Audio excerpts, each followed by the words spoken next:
Hello ପିଲାମାନେ, ମୁଁ ଦୀପକ କୁମାର ମହାରଣା ଆପଣମାନଙ୍କୁ ସ୍ୱାଗତ କରୁଛି ମୋର ଛୋଟ ୟୁଟ୍ୟୁବ୍ ଚ୍ୟାନେଲ୍ ଡିକେ ଟ୍ୟୁଟୋରିଆଲକୁ। ତେବେ ପିଲାମାନେ, ଆଜି ଆପଣଙ୍କ ପାଇଁ ଗୋଟେ ଇମ୍ପୋର୍ଟାଣ୍ଟ କନସେପ୍ଟ ନେଇ ଆସିଛି ଯେ ପୃଥିବୀରେ ଋତୁ କିପରି ପରିବର୍ତ୍ତନ ହୁଏ।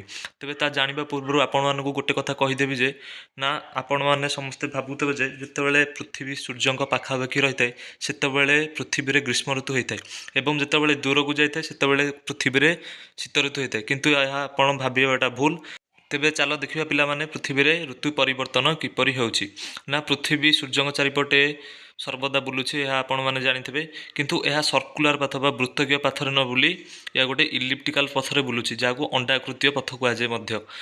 ଦେଖ ପିଲାମାନେ, ସ୍କ୍ରିନ୍ ଆଗରେ ଯେ ପୃଥିବୀ ସୂର୍ଯ୍ୟଙ୍କ ଠାରୁ ଦୂରରେ ରହିଛି ଏବଂ ଆଉ ଗୋଟେ ପାର୍ଶ୍ୱରେ ପୃଥିବୀ ସୂର୍ଯ୍ୟଙ୍କ ଠାରୁ ନିକଟରେ ରହିଛି, ଯାହାକୁ ନିକଟରେ ରହିଥିବା ଯେଉଁ ସାଇଡ଼କୁ ଆମେ ପେରିହେଲିୟନ, ଯେଉଁଟା ଜାନୁଆରୀ ମାସରେ ରହିଥାଏ, ଏବଂ ଯେତେବେଳେ ପୃଥିବୀ ସୂର୍ଯ୍ୟଙ୍କ ଠାରୁ ଦୂରରେ ରହିଥାଏ ତାକୁ ଆପେଲିୟନ କୁହାଯାଏ, ଯେଉଁଟା ଜୁଲାଇ ମାସରେ ରହିଥାଏ।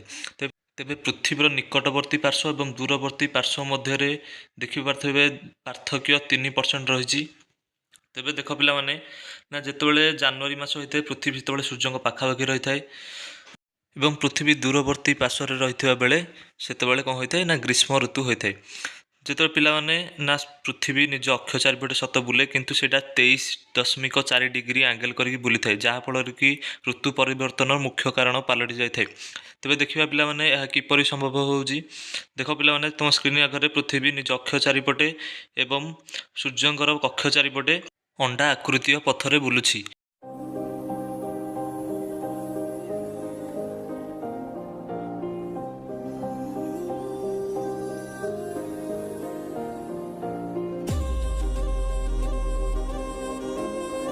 ପୃଥିବୀ ସୂର୍ଯ୍ୟଙ୍କ ଚାରିପଟେ ବୁଲିବା ସମୟରେ ନା ପୃଥିବୀର ଉପର ଭାଗ, ଯେଉଁଟାକୁ ଆମେ ଉତ୍ତର ଗୋଲାର୍ଦ୍ଧ ବୋଲି କହିଥାଉ, ଉତ୍ତର ଗୋଲାର୍ଦ୍ଧଟି କ'ଣ ହୁଏ ନା ସୂର୍ଯ୍ୟଙ୍କ ଆଡ଼କୁ ଢଳିକି ରହିଥାଏ, ଯାହାଫଳରେ କି ସୂର୍ଯ୍ୟଙ୍କଠୁ ଆସୁଥିବା ସିଧାସଳଖ ରଶ୍ମି ଆସି ଉତ୍ତର ଗୋଲାର୍ଦ୍ଧରେ ପଡ଼ିଥାଏ, ଯାହାଫଳରେ କି ସେଠାରେ ଦିନ ହୋଇଥାଏ ଏବଂ ବହୁତ ଗରମ ଅନୁଭୂତ ହୋଇଥାଏ।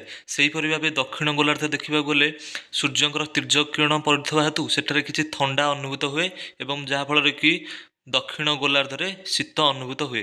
ସେହିପରି ଭାବେ ଯେତେବେଳେ ପୃଥିବୀ ସୂର୍ଯ୍ୟଙ୍କ ନିକଟବର୍ତ୍ତୀ ହୋଇଥାଏ ସେତେବେଳେ ଦକ୍ଷିଣ ଭାଗଟି ସୂର୍ଯ୍ୟଙ୍କ ଆଡ଼କୁ ଢଳିକି ରହିଥାଏ ଏବଂ ଉତ୍ତର ଭାଗଟି ସୂର୍ଯ୍ୟଙ୍କ ଠାରୁ ଦୂରରେ ରହିଥାଏ, ଯାହାଫଳରେ କି ଦକ୍ଷିଣ ଭାଗରେ ଗ୍ରୀଷ୍ମ ଋତୁ ଅନୁଭୂତ ହେଉଥିବା ସମୟରେ ଉତ୍ତର ଭାଗରେ ଶୀତ ଋତୁ ଅନୁଭୂତ ହୋଇଥାଏ।